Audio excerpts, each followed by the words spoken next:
Naitwa Saadati Daudi Sam Mwambungu, chini ya utawala wa Chama cha Mapinduzi kiongozwa na mwenyekiti wao ambaye ndiye Rais wa Jamhuri ya Muungano wa Tanzania, dada yangu, mama yangu, shemeji yangu, ndugu yangu katika imani. Mimi ni Muislamu, nasema ndugu yangu na yeye ni Muislamu. Sijajua yanatokea kwa makusudi au kwa bahati mbaya au kwa vishawishi au kwa uchu wa madaraka. Kubwa zaidi ambalo nashindwa kuelewa Muislamu mwenzangu huyu, kuruhusu magenge ya mauaji na utekaji katika taifa hili ambalo dunia nzima inafahamu Tanzania, Jamhuri ya Muungano wa Tanzania ni nchi yenye amani, nchi yenye haki, nchi yenye umoja na upendo, lakini leo sifa hizo zimetoka katika taifa hili. Sifa za utekaji zimechukua nafasi kubwa. Kila siku iendayo kwa Mungu ni wastani wa watu kumi na kitu wanatekwa na kupotezwa, aidha wanauawa au wanajeruhiwa. Kila mkoa tunapata taarifa hizi.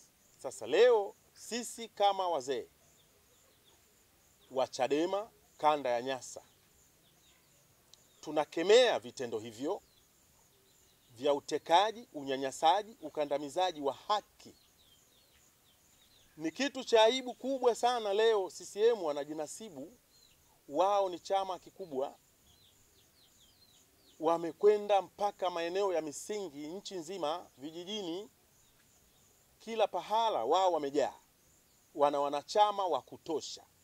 Ni kitu gani kinachofanya waogope uchaguzi wa haki? Tumetoa somo Chadema, tumefanya uchaguzi wa huru na haki, wa wazi. Nchi nzima, dunia nzima imeshuhudia uchaguzi tulioufanya Chadema. Karibu dunia nzima ilikuwepo ukumbini, nao walikuwa ni wajumbe, isipokuwa ilikuwa ni wajumbe wasiokuwa wapiga kura, lakini walishuhudia tuko wazima. Tukapata viongozi halali waliopatikana kwa huru na haki.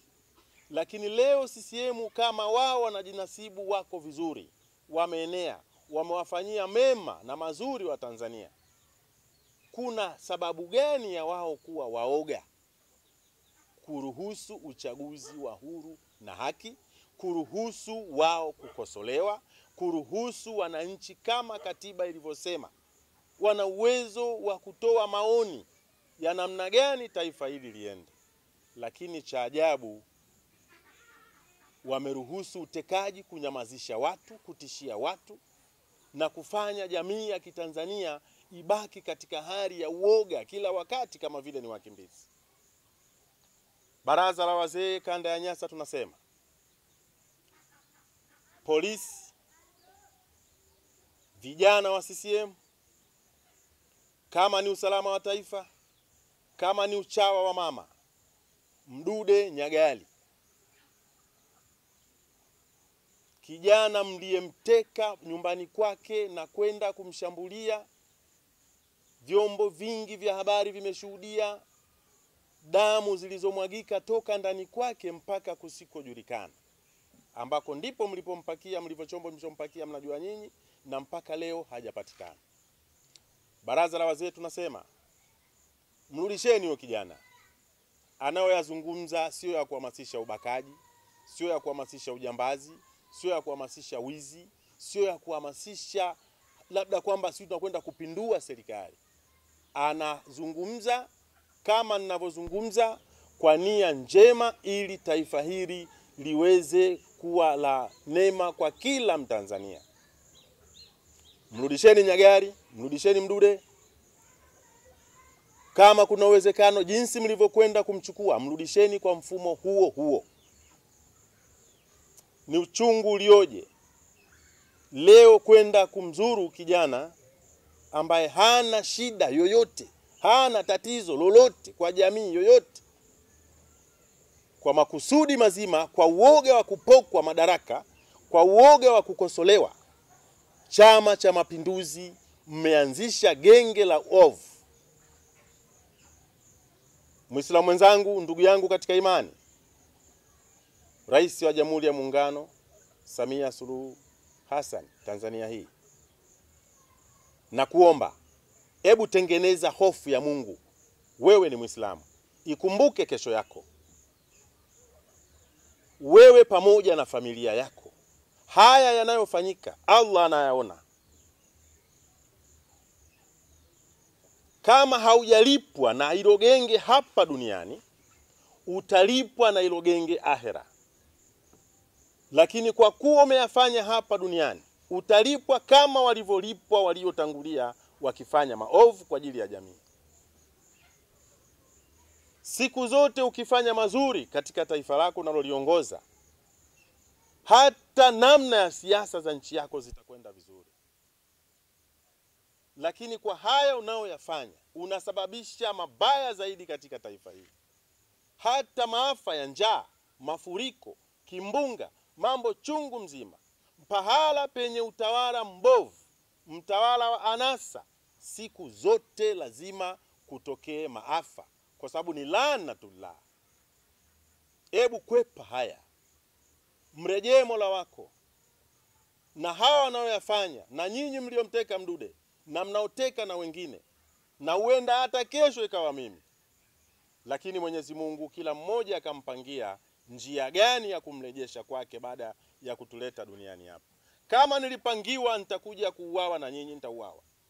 Kama nilipangiwa siuawi na nyinyi, utakapokuja kwangu inawezekana wewe ndo katangulia kuuawa kabla haujaniua mimi. Lakini nao yazungumza ni ya haki. Haiwezekani taifa hili tukabaki kutembea katika uoga badala ya kuwa katika amani na uhuru popote tunapokwenda. Zamani polisi walikuwa ni marafiki zetu, ndugu zetu, jamaa zetu.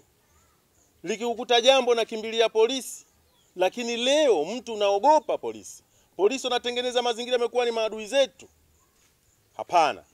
Hebu turejee kule tulikotoka katika hili taifa, sifa ambazo zimeenea nchi nzima. Leo mmeichafua. Mnakwenda kumchukua Tundu Lissu mkiamini kwamba huenda ndo vitisho, lakini tayari mmeshautambulisha dunia hayo mlioyafanya, na nyinyi mkijinasibu mnafanya mema. Sasa hivi mmeshachafuka, mmeshaharibu. Kila mahala mnapokwenda mnateka watu. Baraza la wazee tunasema tunalaani vikali hili tukio, tunapinga vikali hili tukio. Tunataka taifa ambalo linakuwa ni la kila mmoja apate kile ambacho Mungu kajalia nchi hii. Lakini si haya yanayofanyika. Ni kweli ni waoga kutoka madarakani kutokana na yale mlioyafanya katika nchi hii. Kila mmoja mmejifanya kugawana rasilimali za taifa hili. Najua hofu yenu kwamba mtakapoondoka madarakani kikaja chama kingine, huenda mtapoteza mali mlizojilimbikizia kwa wizi. Lakini Chadema tunasema no hate, no fear. Hatumchukii mtu na hatumuogopi mtu. Hakuna kisasi chochote pindi tukichukua dola. Make huenda ndo uoga wenu. Tunaanzia pale mlipoishia, sisi tunasonga mbele. Warudisheni vijana mliowachukua wote katika taifa hili. Nitaorodhesha wangapi nitakao watamka. Na mtamka Mdude kwa kuwa ndiye mliyemalizia na yupo katika kanda yetu sisi wazee wa baraza hili Nyasa. Mrudisheni Mdude na wengine wote mliowachukua, kama wako hai, wamefariki, ninyi mnajua namna gani mnachokifanya huko mliko. Rais wa Jamhuri ya Muungano wa Tanzania Samia Suluhu Hassan, kemea haya matukio. Hebu toka hadharani, yadhibiti. Inafika mahala tuliona kwamba aliyetangulia mbele ya haki alikuwa ni muovu zaidi, lakini kumbe ninyi mliokuja ni waovu mara mbili kuliko aliyetangulia. Kwa sababu nina shaka aliyetangulia alikuwa akifanyika alikuwa anayajua, asiyoyajua alikuwa anakemea na anadhibiti.